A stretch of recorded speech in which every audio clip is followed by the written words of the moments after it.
We had reasonably wet winter and very early part of spring, sort of February was quite wet with us, and then it just suddenly dried up and it literally just stopped. But they looked good. I'd say they've lost a bit of potential because of the lack of rain. I mean, the cracks in the ground are unbelievable. You'd lose your phone and your car keys down the cracks in the ground. It's incredible. We're very heavy clay, so it's really shrunk back and opened up. The recent rain will be a welcome relief to many in the east of the country, and it comes just in time to keep crop development on track. However, it may be a bit late for spring barley in some areas. It's a different picture in parts of the UK though, where eastern areas have already seen crops affected by drought. Coping with these conditions has sadly become all too common in that part of the world. You're listening to the latest episode of the Tillage Edge with me, Michael Hennessy. If you're enjoying the series, we'd really appreciate it if you could follow the podcast and leave a review on Apple, Spotify, or wherever you get your podcasts from. Today, I'm delighted to be joined again by Andy Mahon, a farm manager in Bromborough Estate in Northamptonshire in the UK, to talk about how his crops are looking and how the business is coping with both the difficult weather, controlling grass weeds, and recent changes in farm supports. Andy, we might just start with your crops. How are your crops looking at the moment? We're hanging on in there. Oh, our winter wheat looks really good, actually. It's hanging on well. The spring wheat's more of an issue. That rain last Tuesday was the first rain that crops had since we planted it in March. So it's struggled. It hasn't tillered. It's quite thin. That won't be amazing. But winter wheat's it's hanging on in there quite well, actually.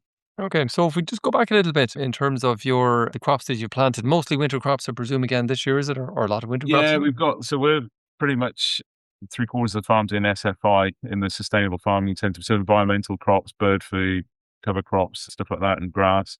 And then we're growing 80 hectares of spring wheat for wild farmed, and then 10 hectares of winter wheat for wild farmed, and then we've got 90 hectares of winter wheat for Warburtons as well. That's a very simple rotation then, wheat all round then, really. Yeah, yeah. Very straightforward. So for the winter crops that you planted, did they come through the winter okay into the spring looking pretty well, or? Yeah, we planted those probably first week of October. They came through the winter pretty good. We had reasonably wet winter and very early part of spring, sort of February was quite wet with us, and then it just suddenly dried up and it literally just stopped, But they looked good. I'd say they've lost a bit of potential because of the lack of rain. I mean, the cracks in the ground are unbelievable. You'd lose your phone and your car keys down the cracks in the ground. It's incredible. We're very heavy clay, so it's really shrunk back and opened up. But I'd say we've lost a bit of potential. But the ears there's decent ears there. They're probably a little bit smaller than usual, but most of the grain sites are filling at the moment. So we're probably a week or 10 days earlier than normal as well, which I think is probably due to drought stress. And the plants are showing lacking P and K as well, which again I think is because it's been so dry. They're struggling to hoover the nutrients out of the soil a little bit. But yeah, still pretty reasonable, I think. Okay, so as you mentioned, and I think the last time we chatted, you were hoping to get back into that SFI or get more of your area into the SFI. Obviously, that's happened since. So you've 2/3 of your area, you said, in this SFI, which is essentially a non-productive area. It's kind of grassy kind of stuff, and you have to maintain it. Is that the extent of it? Yeah, so we're establishing cover crops. So we've got summer cover crops. We have to establish those.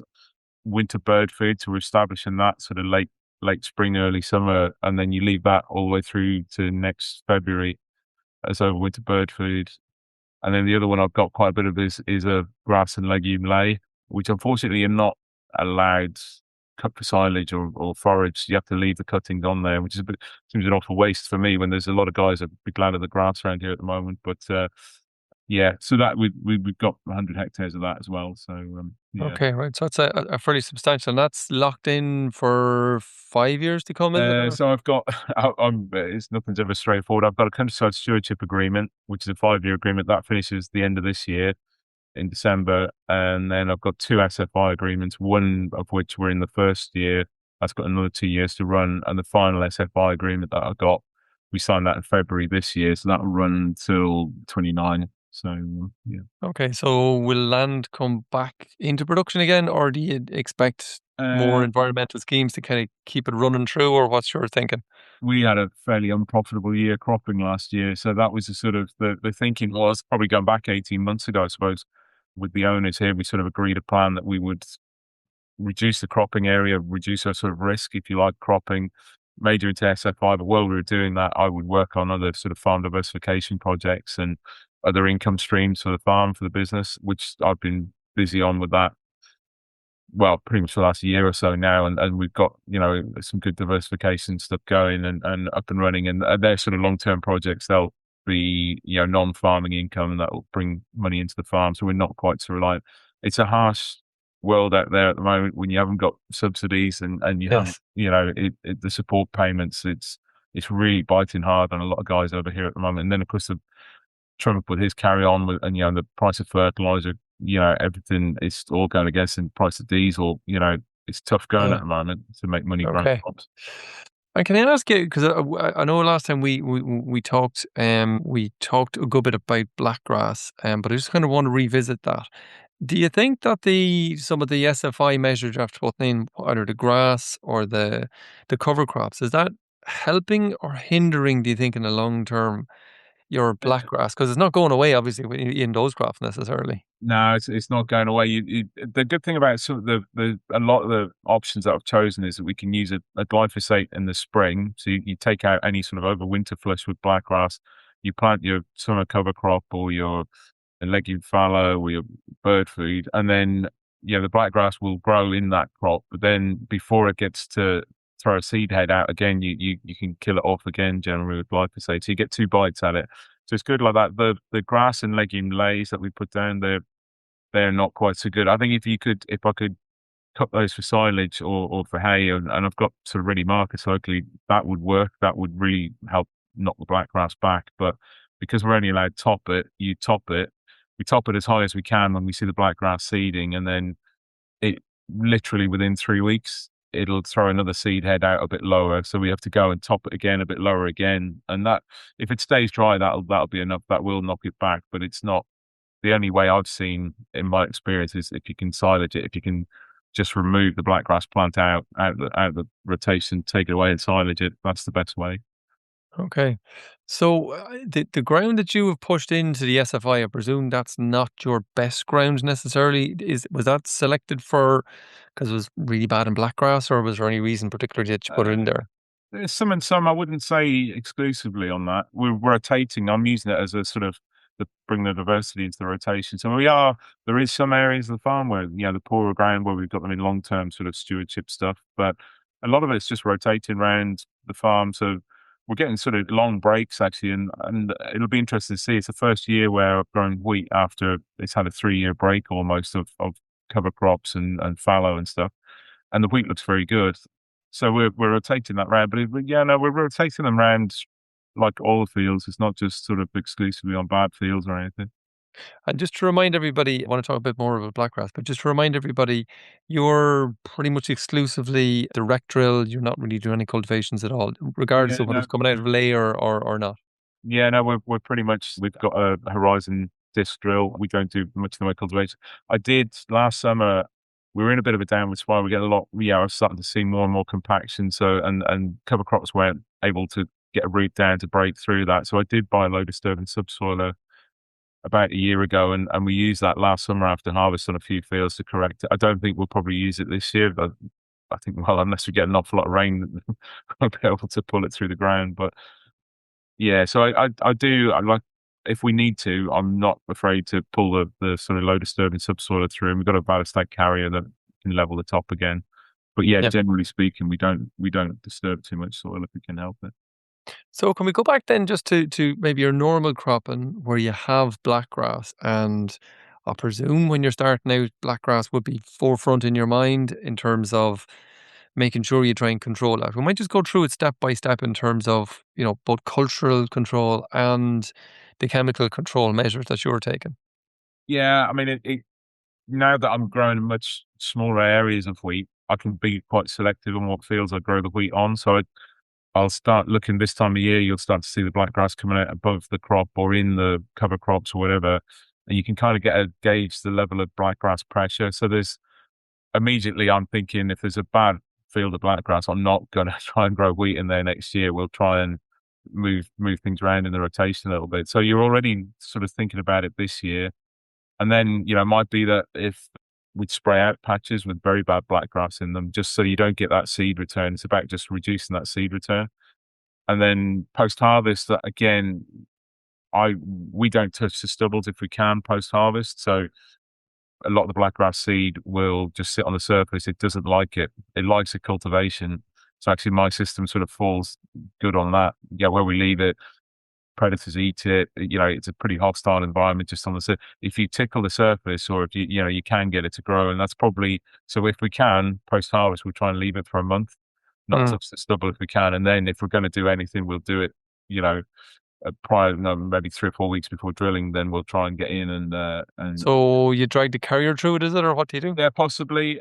Depending on if we don't need to do anything, I won't do anything cultivation-wise. We'll just leave it and then we'll spray off pre-drilling. But if we are going sorry, what rate of glyphosate are you using just pre-drilling?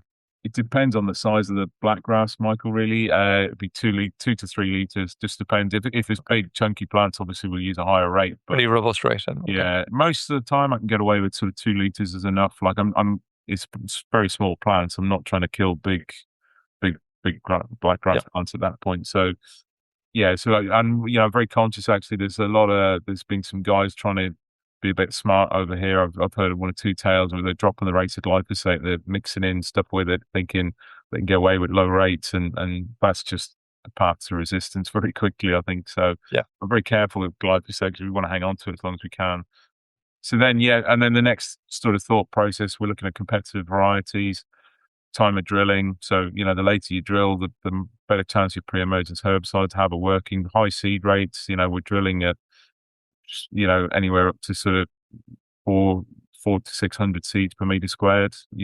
Put plenty of seed on to get a competitive crop away, and then it's a sequence, usually a pre-emergence herbicide and then a post-emergence herbicide as well. Just go back to your drilling. Remind me, what's your row widths like on your drill? I can't remember off the top of my head now. Is it 12.5, kind of the fairly standard one? Yeah, it's about 12.5. We're a little bit wider. We might be 15. I can't remember now off the top of my head, but. Okay, I'm just thinking of the competitiveness in terms of the crops growing, and there's no big space kind of thing for blackgrass to grow on. Yeah, it's pretty critical actually. The last drill we got 18 months ago, I did go for a narrower row space than the previous one. I think it's a couple of centimeters narrower. We managed to get a few more openers on it, so that makes a big difference actually. Some of these drills out on 25 centimeter row spacing, it makes me quite nervous. That's quite wide there.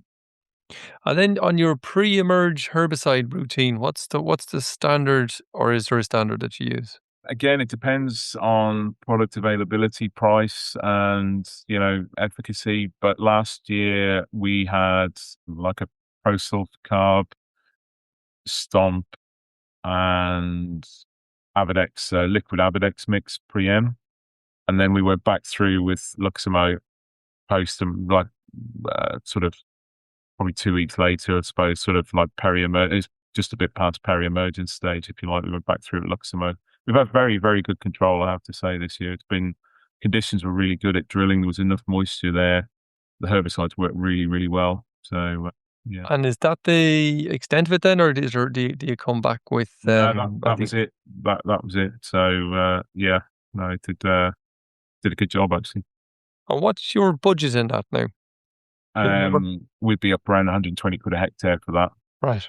Okay. It's a lot of money, but if you don't spend that, where I've sort of gone around telegraph poles or something, and the sprayer hasn't quite caught it, and you see how effective the herbicide's been, you're glad you spent that money. Sure, yeah. And in terms of what you consider really good control, is that basically you can't see ahead anywhere, or you'll see a few heads, but it's not the end of the world kind of thing? I'd say it's the cleanest wheat crops we've had for quite a while. And it's generally in our area. I'd say I haven't seen any bad blackgrass much in our area this year. But yeah, it would be to the point where I could hand grow it probably myself. It's at those sort of levels that there's not, you could walk up and down 3 or 4 tram lines and not see a plant actually. It's pretty clean this year, yeah. And speaking of hand rogan, is that something that you are involved in at all, or is it something you find it hard to get around to? If I've got time, I generally don't get much time to do it. But if I am out crop walking, obviously I'll pull them as I go past. there is guys like getting ganged. A friend of mine not far away, he gets ganged in like I think the Bulgarian lads that come in. There's six of them come out. Yeah, they'll camp on his farm for a week, and they'll go hand rogue in blackgrass, and it works out. It depends on the levels of blackgrass, but that can work out anything from sort of 20 quid a hectare to 80 quid a hectare, depending on how much, how quickly they can get through the crop. So it's very Sure. effective. I think I've seen a video from, is it Andrew Ward, Yeah, on yeah, that. And I think it was 10 or 50, is it 15 years or more of doing that kind of thing? I think he's down to very, very manageable levels now at this stage. So it does yeah. work, I suppose, in combination with everything else. Oh, it does. Yeah, yeah, yeah. I mean, then there's other guys. Chap over in Wallace has got these like cone cutters, so that comes in and it'll take the heads off the blackgrass. But again, that's kind of it's okay. It will reduce seed return, but you've still probably lost a bit of yield because the blackgrass has competed with your wheat, but you are just stopping Yeah. the seed return. And there probably will be a good bit of that stuff beneath Yeah, the wheat anyway. It's never yeah, always totally even, is it? yeah, yeah, yeah. Okay, so in terms of your farm, then, do you think in blackgrass, are you going forwards or backwards? Do you think? I think it's one of those with blackgrass. You think we've had a really good year, really good control this year, but you know, who knows what we'll have next year. I think, regardless of how well you try and control it, you're always going to have a fair chunk in the seed bank, and you can never really take your foot off the gas. If you've got it on the farm, you've got to just keep pushing all the time. I'd like to think we're doing okay with it, but it is a really tricky one to keep up with. You can't take your foot off the gas. I'd say we're doing okay at the moment with it. This year's been a good year. But again, who knows if we get a very dry autumn and the herbicides don't work or whatever, then that you end up Okay. with a bad year again. You realize the level of seeds that you have in the soil, Yeah, just the same. yeah, Right. yeah, Okay. Okay. Well, I suppose going back maybe to your crops in a general sense, it's been, as you mentioned, it's been very dry up to very recently. So disease pressure has been reasonably okay in the wheats, or what way has it been? yeah. Yellow rust has been a bit of a problem. That's been a difficult one. Yellow rust is one of those. You got to get in on it early and keep on top of it. But if you do, you're fine. If you let it get away from you, you're never really gonna, you're chasing it all the season then. So it's been quite a low disease pressure year. We've saved a bit of money on fungicides. There was a bit of overwinter disease in there. Got on top of that fairly handy, Grosses 32. So it's been like I said, we've had a little bit of rainfall now.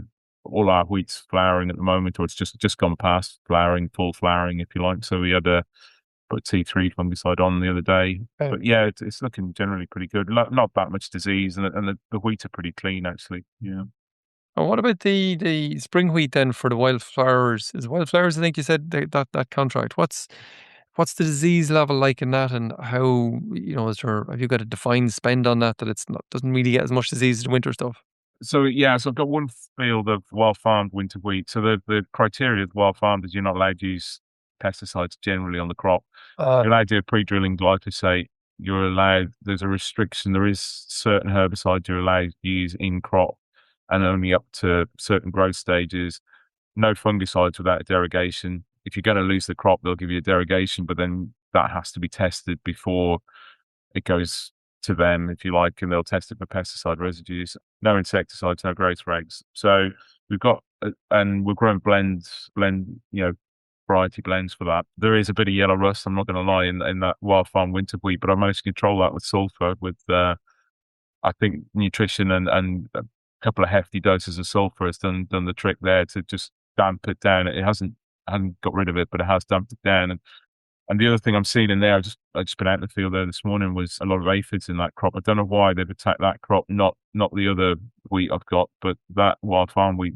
But equally, on the flip side, it is hooching with ladybirds. I've never seen. There's obviously a good supply of aphids for the ladybird seed because they are breeding like mm, mad, and there is tons of them.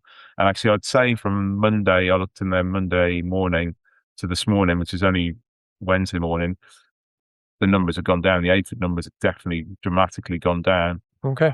And then wild farm spring wheat, same rules apply. Basically, we're growing a blend. You're limited with what herbicides you can use in crop, and no insecticides, no growth rates, and the fertilizer is limited. It's not limited. It's limited as in you're only allowed to put on 40 kilos of nitrogen at a time, and you can put as much as you want on, but they sort of try and limit that as much as you can. Like, so we use the SAP testing to predict what we need on that as well. Okay. And with all of that, I mean, that's getting very close to being organic, really, when it's all said and done. Is it? It's obviously still worthwhile in terms of the premium that you're being paid for those. Yeah, I mean, they're Wild Farmed is a great company to grow with. They're a real sort of disruptor in the food chain, and I'm actually off to a growers day. They organise grower days. They've got an in-house agronomist who's on the end of the phone if you need him.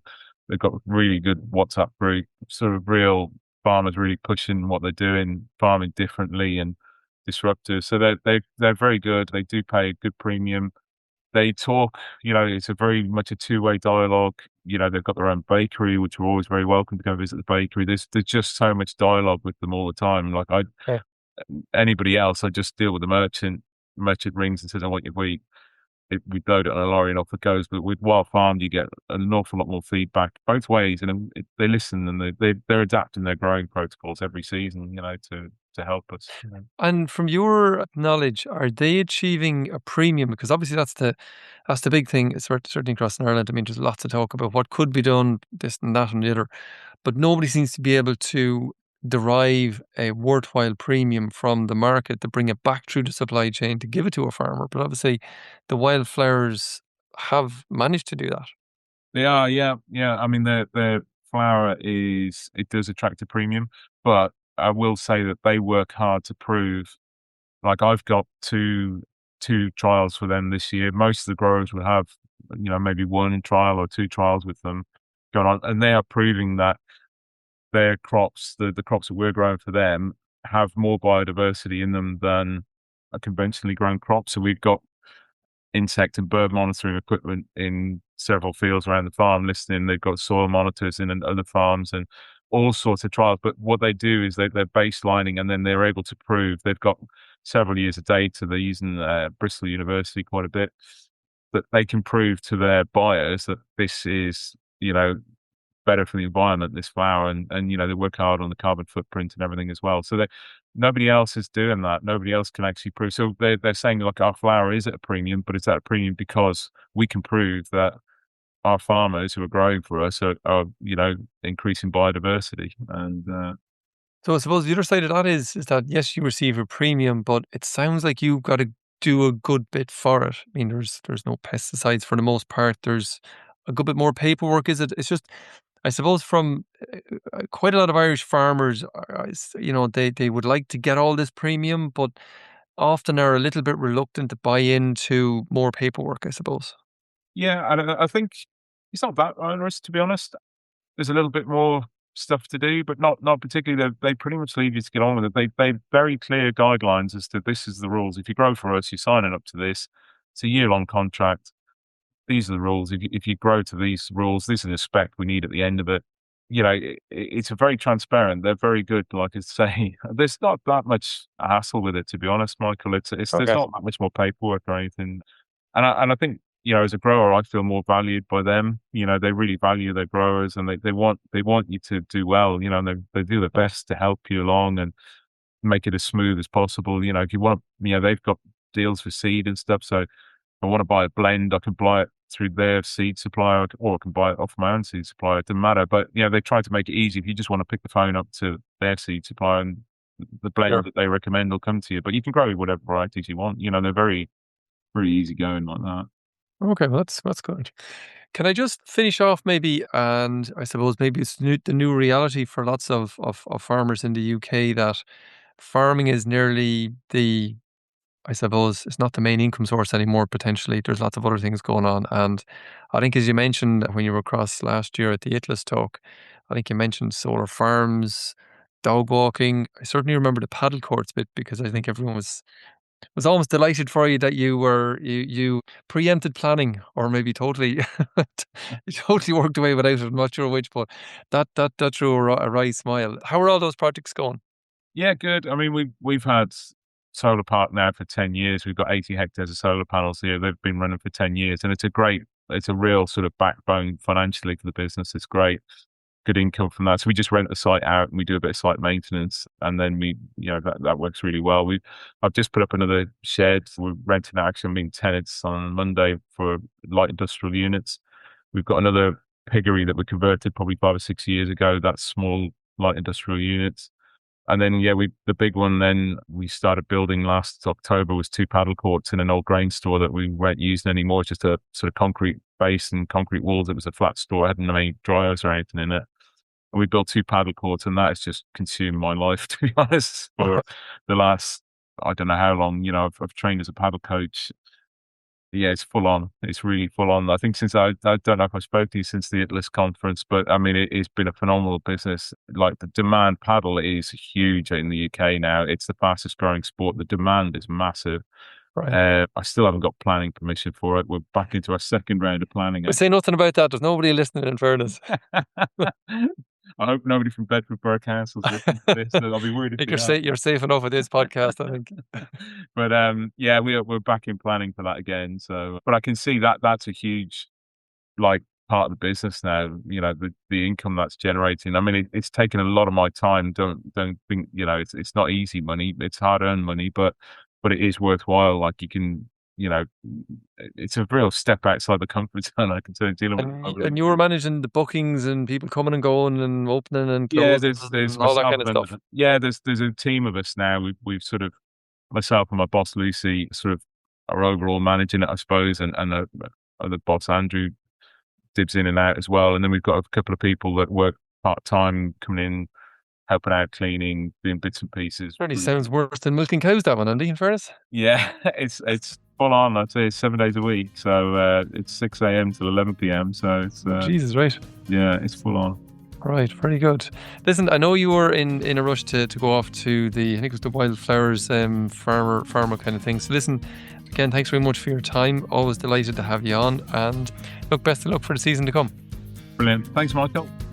So that's it for this episode, and my thanks to Andy for joining me on the show. Just a final reminder that the Oak Park in Teagasc Johnstown Research Station in Wexford is next Wednesday, June the 10th. The theme of this year's Open Day is Innovation for Healthy Soils and Clean Water, and will focus on protecting soil health and improving water quality at the farm level. The Open Day will demonstrate how to build resilient soils and improving water quality across dairy and beef, organic, milk and tillage systems. The event starts at 10 a.m. and call in for a chat on the tillage stand if you're at the event. So that's it for this episode, and if you enjoyed the podcast, then recommend it to a friend or colleague, and as always, rate, review and follow on Apple or Spotify so you never miss an episode. And for more information, go to teagasc.ie. I'm Michael Hennessy, thanks for listening. I'll be back next week with more tillage news and advice.